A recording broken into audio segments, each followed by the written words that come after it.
Hey guys, welcome back to AI Game Dev Academy. I wanted to just make this short video because as I'm making some of this long form content, as I'm posting videos every day on my shorts, I'm realizing something that has been inherent in me for the last 10 to 15 years. Now, some of you know I've been in game development for over 10 years. A lot of that has been app development, kids apps, other games using Unity, etc. I've been on the product management side. I've been on the QA side. I've been on the design side as well. And so as I am exploring this new AI world, I am getting into how do I make apps, even web apps using AI? And part of the struggle is that web apps are a lot easier to make. Now, if you've seen the last two videos I was doing on this mentoring app idea, you know that easy doesn't mean quick and doesn't mean fully fleshed out and exciting, but easy means publishing something on the web is easy. Publishing a website with some text and content is easy with a few buttons. But actually creating a game that has some skeleton, some flesh, some structure. It has monetization. You can actually put it on different platforms, on the App Store, on the Google Play Store. Maybe you can port to Steam or Unreal, maybe even get approved for Nintendo or other consoles. That stuff is where the complexity lies. And so if you're interested in figuring out, like, how do I make real apps and real games? I'm going to pivot this channel to building those kind of things. Yeah, I could go further down the app route. I think what's exciting to me about building those apps is that I feel like there's a road to monetization a lot faster. And that's probably not accurate. Like, you still need an audience to make that work. And you can build that audience through Shorts, through Instagram, through TikTok, through Twitter or X. But at the end of the day, you really have to do what you want to do. Like, I have to do what interests me and what I'm excited about, because otherwise creating especially long form videos becomes a form of drudgery, right? It's like they say of the story, like of a chef, right? A chef that goes out and cooks all day long doesn't necessarily like to come home and cook their own dinner. And so you don't want to do things that just take away the magic of what is fun and exciting about the things that you enjoy. And so for me, that's currently game development. I love the idea of building a world, building a story, and then getting people to come and like see a part of that story, to be a part of that story, and to really dig into what it means to create a new world that people are coming and joining and being excited about. That's what I really loved about building Spectral Signal that we built over the last couple years. There were some changes in that, or some struggles that are built outside of my control. And I think because we went down the NFT market and kind of the cryptocurrency market, and we built for that audience first, we spent a lot of money, multiple five figures in getting an audience in there. And we quickly realized that audience just wanted to make money, right? They didn't care about the game at all. They would be engaged on Twitter, they would be engaged in Discord. But when we looked at the actual metrics of gameplay, it was minimal. There just wasn't very many. Now, I love that game. I want to continue to build that world, but that's kind of what I'm getting at, is what games and things can we create? What world can we now create with our imagination that we can build and put in front of people? I'm a believer, as some of you know, I believe that we are created in God's image. And what is God? God is a creator, right? He created the universe, the world. He created us.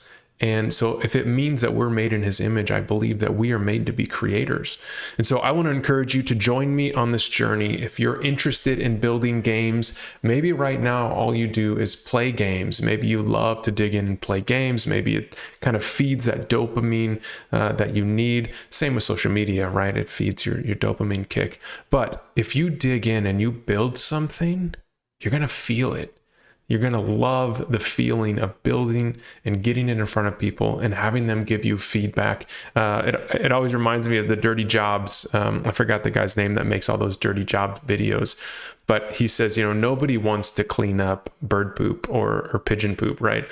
But when you're making, hundreds of thousands of dollars a year just cleaning up pigeon poop, you tend to start to like the job, right? Like the money really talks. And so I encourage you, join me on this journey. Let's build some cool games. If you haven't built any games before, it's totally fine.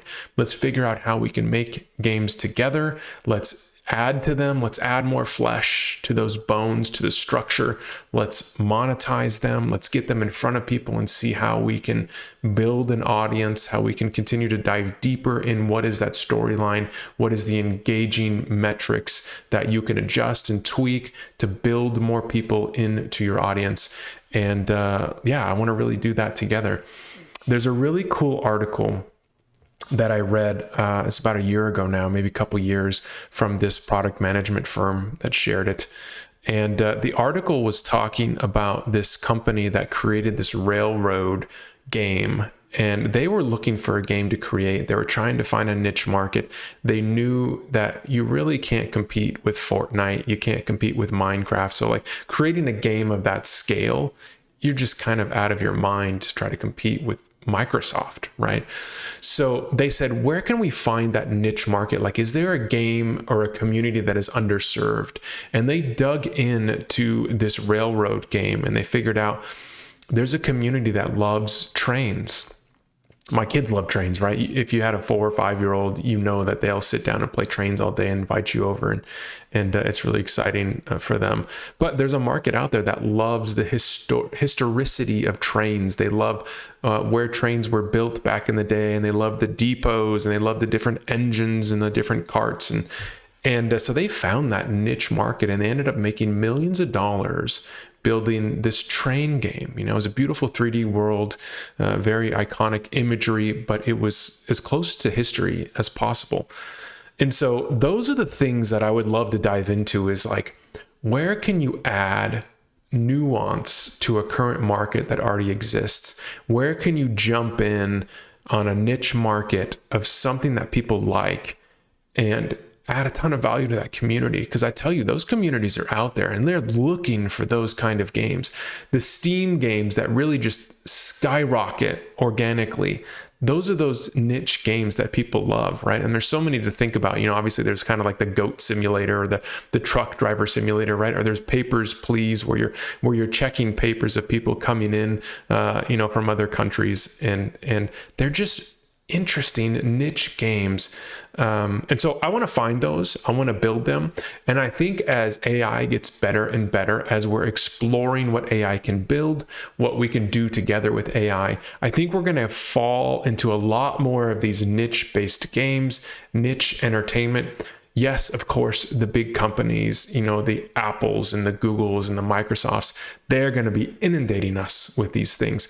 But I think we have an advantage because people are going to want real developers. They're going to want real connections. They're going to want to support those kind of smaller businesses. And just like the small businesses out in your neighborhood get support, I think you will also get support building these games. But the key component of building these games is finding that nuance for that niche, communicating with that community that you're building what they want. And sometimes they don't know what they want, but just having nuance. Now, what do I mean by nuance? Well, if you saw some of my shorts, I referenced this little gal who was maybe like 6 to 8 years old, and she was playing the piano, and her brother was great too. Like, she was phenomenal for that age. I couldn't believe it. But the way that she pressed on those keys, it wasn't just like key down, key up, right? For the piano.